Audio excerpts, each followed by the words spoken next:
Aston Villa fans, I think it's time that we have a serious discussion about Jhon Duran. Yes, we are going to be doing more and more deep dives on this channel into our players. And we're going to start with Jhon Duran because he is the name on every football fan's lips. If you do enjoy this type of content, be sure to leave a like, comment down below what your thoughts are on Jhon Duran. How far is he going to go in his career with Aston Villa is the question I want you to answer down below. Be sure to subscribe with notifications on as well because it helps me out very, very much bring you the best Aston Villa content. We're going to be going through Jhon Duran's stats, why I think he could be Aston Villa's version of a Wayne Rooney type player, and ultimately my prediction for what he'll do for Villa in his career. If he even stays past this season, we know about his temperament, but we're going to cover all of that good stuff right now. So we're going to be going through a couple of different stats to show you why I think Jhon Duran could be Aston Villa's version of a Wayne Rooney type player. This season in the Premier League, in only 82 minutes of playing time, he has already got 2 goals. That is a goal every 41 minutes, which is very, very impressive. Now, his stats haven't fully copied across in the Premier League this season, but I want to take you back to the Premier League last season, which for me was kind of like a breakthrough season. Again, he mainly played off of the bench, getting very few starts, but still managed to get 5 goals. And you look through his stats and you think, oh, well, they're not, very good. There's not really much that stands out there apart from his tackle percentage that he wins. But let me show you his per 90 stats, and you'll see that it paints a different story. He was averaging about a goal every 90 minutes in the Premier League. It put him in the top 4th percentile. And don't forget, this could be taken into account players that have literally just played like 70 minutes one time before getting loaned out or something and managed to get a goal. That stat for me is what stands out the most. Per 90, this guy's an absolute killer. Successful crosses are actually pretty good as well. The amount of shots that he's taken, he's not shot shy whatsoever. And defensively, he is more than happy to get muddled in. And now we move over to footy stats. Just give you a bit more in-depth details about this season because their stats have refreshed. Again, you look at the games there, 82 minutes, 3 appearances, 2 goals. 2.2 goals per 90 puts him in the 99th percentile, so the upper echelon of goals per minute in the Premier League. And let's not forget that Erling Haaland is literally playing like he's in the Conference League with Barcelona. Again, we're not going to worry about assists, etc., etc. He's an out-and-out goal scorer, let's be honest here. And we go down to his stats here. Again, 99th percentile. He's so good. And again, all of his goals and XG, they're at the top percentile that they possibly can be. We go down even further. His shots taken, again, remember I said, he isn't shot shy. This guy will just get the ball and he'll test a goalkeeper. And 9 times out of 10, as you can see, it generally goes in. Again, even in respects of passing, etc., etc., it's not his game. But then you go to his dribbling. 4 dribbles. 1 successful dribble, 82nd percentile for that. 94th percentile for the amount of dribbles he's actually attempting as well. His cards, he has to sort that out. Let's be honest, he has to sort that out. But oh well. We go back to his defending stats. Again, his ground duels 1. The amount of times he's only been dribbled past, 0, FYI. Aerial duels 1. This guy, he has a bit of Wayne Rooney about him. And you look at his stats. Last season, that was his breakthrough season for me. 23 games, 5 goals, but only 400 minutes of actual playing time. It put him, I think, just under a goal every 100 minutes in the Premier League. And, he's special. But sometimes stats don't tell the whole story. That's why we're going to finish the stats here with FBref before we talk about Jhon Duran in a little bit more detail from an Aston Villa fan's point of view. Now, I've got the FBref up here. This is probably the most in-depth scouting reports that you will be able to get this season. This is him compared to professional peers in the men's Big 5 leagues, the Champions League, which obviously hasn't been played yet, and the Europa League. Goals per 90, bang on, 99th percentile. There ain't much better than him. That's non-penalty goals as well. Goals and assists. Off of his goals alone, he's at the 93rd percentile for that. You look at his shooting, again, his total shots, his shots on target, they're all top 10th percentile in Europe's top 5 leagues. This is a guy that's played 82 minutes of professional football this season.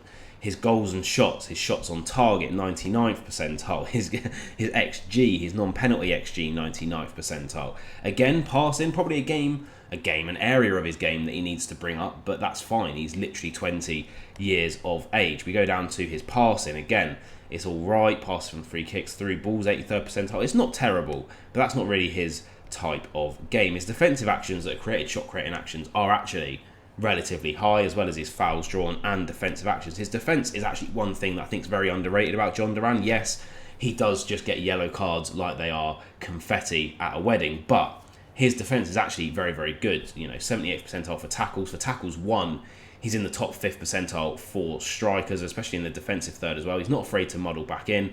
Attacking third, right up there again. His dribble is challenged, 92nd percentile. Blocks, passes, blocks and clearances, again, all in the high greens there as well.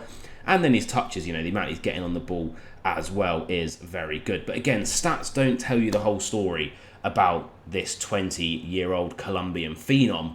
For that, let's talk about him as a Villa fan.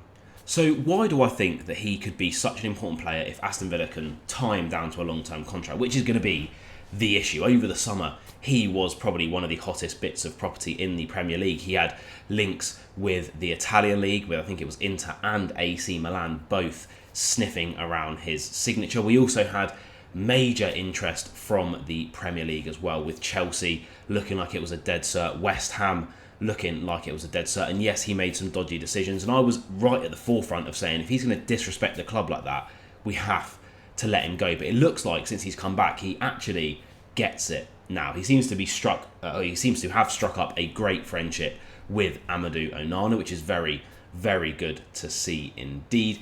And his goal celebrations would suggest he knows he messed up. He knows he was a bit disrespectful, but he wants to make it up.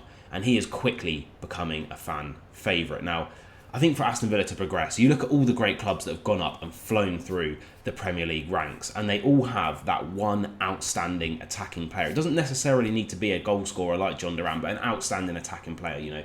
You go back in the day, you had your likes of your Drogbas, your Thierry Henrys, Van Persies, again, Wayne Rooney's, who I think Jhon Duran could be very, very similar to.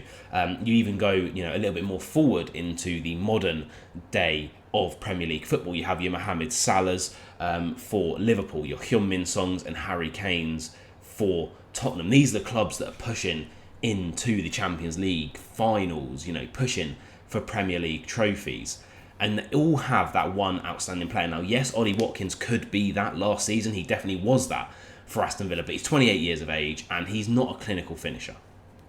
I don't care what anyone says. Ollie Watkins is not a clinical finisher, and we've seen that this season. He has the most big chances missed in the Premier League so far.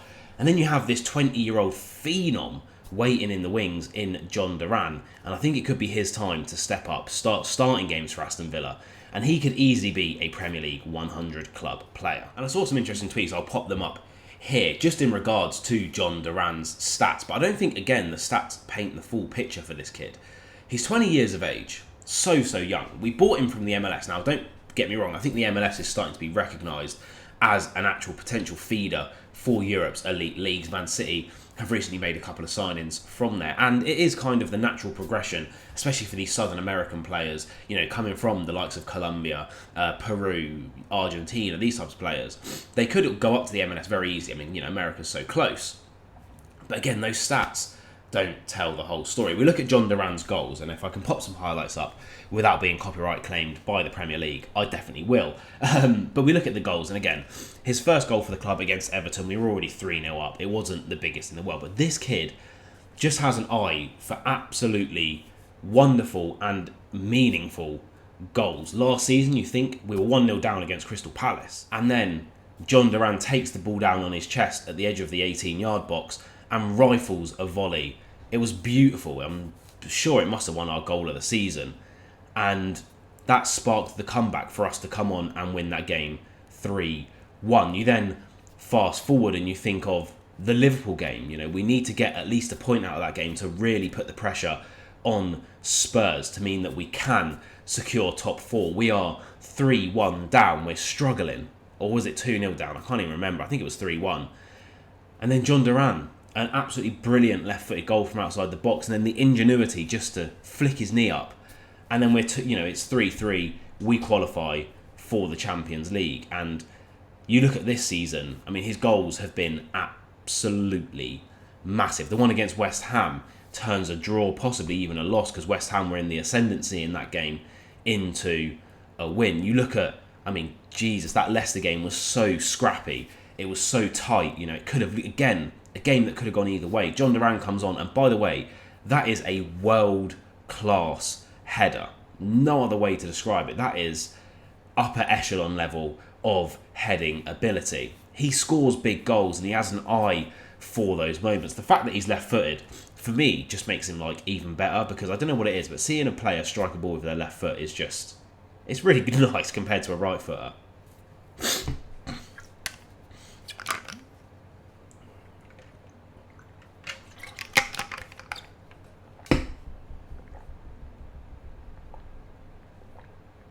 But that brings us on to the conversation about Jhon Duran. What do you do with him? He's 20 years of age. He's had the transfer saga this summer. We need to tie him down. But what do we tie him down to? What is he for Aston Villa? Is he going to dislodge Ollie Watkins right now from the starting 11? Probably not. Is he going to dislodge Morgan Rogers? Probably not, because Rogers plays a different role and he's becoming very, very crucial for Aston Villa as well. But I think at the moment, I think it's worth giving him a run of games over Ollie Watkins. And I'll tell you for why. Watkins went away with England, obviously done fantastically. But he hasn't had a pre-season. He doesn't look fully match fit and he doesn't look fully sharp. And I understand that we have to play him and get minutes for him to get sharp. But would it not make more sense to give him those minutes coming on in the 70th minute? When the other team are tired, when the other defence is getting a bit leggy and the game's being a bit more open, a bit more scrappy? Or is that what Jhon Duran is better at? I mean, you know, it's really, really a balancing act. But I think we have to develop this 20-year-old because he could be one of the best under-21 strikers in Europe's top 5 leagues. He has all of the potential, both physically and mentally. Being a bit crazy, I think, might help to go on and, like I say, be a cult hero and a Premier League legend. Look, is he a good goal scorer as Erling Haaland? Well, per 90, he nearly is. But no, I think he's a different type of player. This is why I think he's a bit of a Wayne Rooney, because he gets back, he's a bit mental, he'll pick up bookings, he'll probably get sent off 10 times in his career, but with the ball at his feet and with a goal in front of him, he is absolutely special. And if Aston Villa can mould him into a player that we want, the Emery style player, you know, iron out a few of the kinks of the attitude problems he has, I have no doubt in my mind Jhon Duran will be a Premier League and Aston Villa legend. I hope he stays for a very, very long time. If we can build him, that's our Harry Kane, that's our Wayne Rooney, that's our Van Persie. He is that goddamn good. But the question is, when do you start him? Let me know in the comments down below. I'm very, very excited to see Jhon Duran for Villa this season. I think this could be one of the breakout seasons for the ages. As always, up the Villa, be nice to everyone, including Matty Cash. Hope your hamstring's good, mate. See you later.